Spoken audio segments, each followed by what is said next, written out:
किसान साथियों राम राम। आशा और उम्मीद करता हूं कि आप सब ठीक ठाक होंगे। साथियों, आज हम चर्चा करने जा रहे हैं चना की एक भयानक, किसान को बहुत ज़्यादा नुकसान पहुंचाने वाली बीमारी के ऊपर। और ये चर्चा क्यों ज़रूरी है? ये इसलिए ज़रूरी है कि राजस्थान के पाली ज़िला से जयलाल जी व्यास ने मेरे पास चने के पौधों की कुछ फ़ोटो भेजी हैं, जो फ़ोटो मैं इस वीडियो के फ्रंट पेज पर लगाने जा रहा हूँ। वो फ़ोटो देखिए और पहचान करिए कि यदि आपके खेत में इसी तरह की बीमारी हैं तो फिर इस बीमारी का इलाज कैसे किया जा सके। साथियों, मैंने किसान को जागरूक करने, सावधान करने और समय पर खेती किसानी की जानकारी देने का एक अभियान चला रखा है।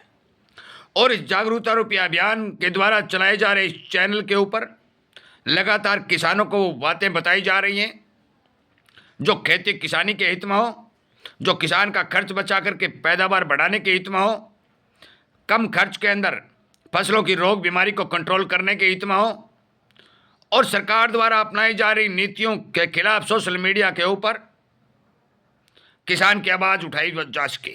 इन सब बातों के बारे में लगातार वीडियो अपलोड करके इस चैनल के ऊपर किसान को जागरूक करने का काम किया जा रहा है।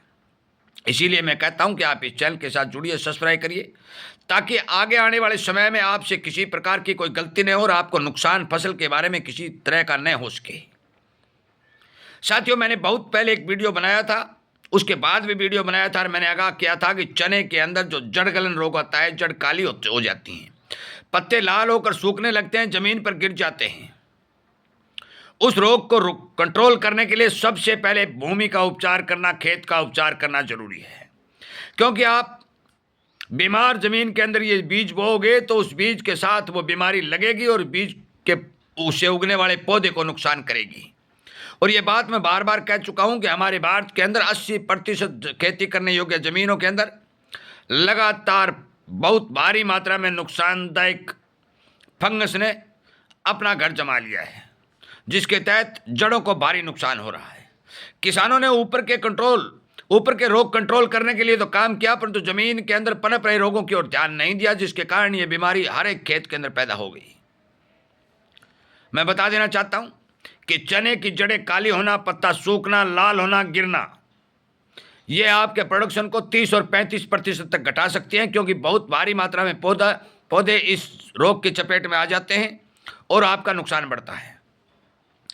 साथियों, बिजाई करने के बाद जब तक आप पानी नहीं लगाएंगे तब तक सूखे खेत में इस बीमारी का कोई इलाज नहीं है। आप गुड़ छाछ की स्प्रे करेंगे, ग्रोथ प्रमोटर का काम करेगी, पत्तों के ऊपर पड़ेगी, वो आपका फायदा करेगी। और कोई भी लट मारने के लिए करेंगे, कीड़ा मारने के लिए करेंगे, पत्तों के ऊपर पड़ेगी, आपका फायदा करेगी। परंतु जड़ तक स्प्रे के तौर के ऊपर प्रयोग की जाने वाली दवाई जड़ तक बिना पानी के सहारे नहीं पहुंच पाती। मेरे तमाम साथी किसान भाइयों से मेरा विनय निवेदन है कि चना फसल के अंदर जिन जिन किसान साथियों के पास पानी लगाने का प्रबंध है और जड़ काली होकर पत्ते पीले और लाल होकर गिरने शुरू हो चुके हैं और एक का दो चार पौधे आपको दिखाई नहीं देने लग चुके हैं, तो आप कृपया करके पानी लगाते समय जो मैं दवाइयाँ बता रहा हूँ उन दवाइयों का प्रयोग करें, तो आपको कुछ हद तक फायदा मिलेगा। साथियों, जिस पौधे के ऊपर फंगस का अटैक हो चुका है उस पौधे को नहीं बचाया जा सकता। ये मैं बार बार कह चुका हूं। वो मान के चलो कि पौधा खत्म होगा ही होगा, चाहे आप जो मर्जी उसमें डाल लें, परंतु शेष पौधे आपके खेत में जो खड़े हैं उन पौधों को यदि आप पानी लगाते समय या किसी भी तरीके से फुहारा सिस्टम से, ड्रिप से, जो भी आपके पास साधन है, यदि आप चने की जड़ के संपूर्ण तक छोर तक दवाई पहुंचाने में कामयाब हो जाते हैं तो आपकी बीमारी कंट्रोल होने के 80% चांस बनते हैं। दवाई मैं बताने जा रहा हूं, कार्बाडिजम 50%, जो बावास्टिन के भी नाम से भी आता है, नागुजना का जैन के भी नाम से आता है। बावास्टिन का थोड़ा महंगा होता है और कंपनियों का थोड़ा सस्ता होता है। कार्बाडिजम 50% लिखा होगा। कम से कम 500 ग्राम प्रति एकड़ का आपको लेना है। दूसरी चीज, 3 किलो पाउडर फॉर्म 80% वाली सल्फर प्रति एकड़ के हिसाब से दोनों चीज़ों के मिश्रण को थोड़ी यूरिया 5 या 10 या 20 किलो नाइट्रोजन यूरिया में मिला करके आप खेत में छिंटा लगाएं और उसके बाद में पानी लगाएं। यूरिया में कुछ किसान साथियों के ये कमेंट आ रहे हैं, प्रश्न भी आ रहे हैं कि यूरिया के अंदर सल्फर और कार्बन डाइऑक्साइड मिक्स नहीं हो रहा है। साथियों मैं बता दूं कि यूरिया के ऊपर थोड़ा पानी का छिंटा लगा लीजिए। आप दोनों ही प्रकार के पाउडर जो उस पर डालोगे वो यूरिया के दानों पर चिपक जाएंगे और आपका खेत में छिड़कने में आसानी होगी। जो ही आप पानी लगाएंगे, पानी के साथ वो दवाई घुल करके जमीन में चने की जड़ तक जाएगी और जड़ में नुकसान कर रही फंगस जो लगातार जड़ को खा रही है उसको मारने का काम करेगी। एक बात मैं संपूर्ण तौर पर बता चुका हूं कि नीमाटोड, फंगस और दीमक को संपूर्ण रूप से खत्म नहीं किया जा सकता, इसे कंट्रोल किया जा सकता है। मैं बार बार यह कह रहा हूं कि जो भी किसान अपने खेत में फसल उगा रहा है वो सबसे पहले बिजाई करते समय बीज का उपचार करें, अपनी भूमि और खेत का उपचार करें। और इन दोनों ही उपचारों के लिए मैं दो चीजें जो लगातार बता रहा हूं, कार्बाइडिज्म 50% और सल्फर 80%, इन दोनों ही चीजों के रिजल्ट बहुत अच्छे दिखाई दे रहे हैं। खर्चा कम लगता है, रिजल्ट अच्छे आते हैं।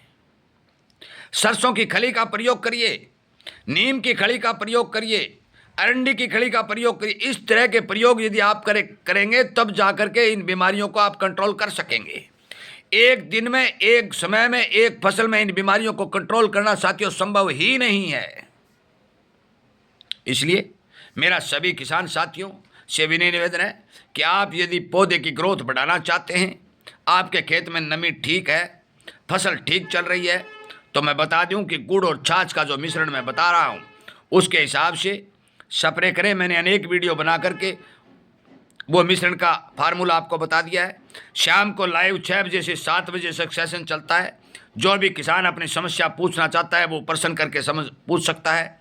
और चने की डोज में फिर दोबारा बता दूं, एकड़ की मैं बता दी है, पर हेक्टेयर की बता देता हूं क्योंकि हेक्टेयर हमारे पूरे भारत में चलता है, इसलिए प्रति हेक्टेयर की डोज सुनिए।